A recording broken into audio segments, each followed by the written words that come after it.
আসসালামু আলাইকুম ভিউয়ার্স, সবাইকে ধন্যবাদ আমার চ্যানেল দেখার জন্য। আজকে এই খামারি ফোন দিয়েছে, তার বকনা গরুটা হিটে এসেছে, এজন্য সিমেন্ট দিতে হবে। সিমেন্ট দেওয়ার জন্য আসলাম, এসে প্রথমে দেখলাম যে গরুটা কীরকম হিটে আছে। হিট ভালো থাকলে অবশ্যই সিমেন্ট দেবো। দেখলাম সার্ভিক্স খোলা আছে কিনা, তা দেখলাম না, সার্ভিক্স খোলা আছে এবং মিউকাস স্বচ্ছ কাচের ন্যায়। তো এর জন্য সিমেন্ট দিলাম 141, 75% সিমেন্ট দিলাম। সবাই দোয়া করবেন যেন কনসেপ্ট করে। আর যারা নতুন খামারি তাদেরকে বলবো, আপনারা দেশি গরু থেকে আপনারা জাত উন্নয়ন করবেন এবং টেকসই জাত পাবেন।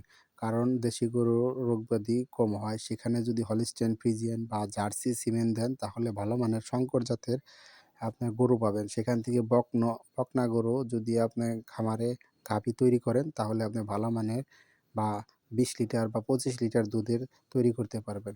আমি কিছু খামারিকে দেখছি যারা সিমেক্স কোম্পানির সিমেন্ট ব্যবহার করতো।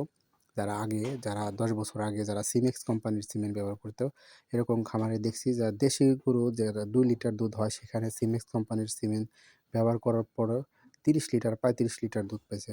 তখন তো কানাডিয়ান সিমেন্ট ছিল। তো এখন আবার কানাডিয়ান আপনার জার্সি সিমেন্ট আছে বা ব্র্যাকের। তো এগুলো ইউজ করবেন, আপনারা দেখবেন আপনার খামার অবশ্যই উন্নত হবে। খামারে ভালো মানের গরু তৈরি হবে। আর যারা আমার চ্যানেলটি নতুন দেখতেছেন তাদেরকে বলবো, প্লিজ আমার চ্যানেলটি সাবস্ক্রাইব করে রাখেন এবং লাইক করেন এবং শেয়ার করেন। আর ব্র্যাকের সিমেন্ট সম্বন্ধে জানার ইচ্ছা থাকলে কমেন্ট করেন।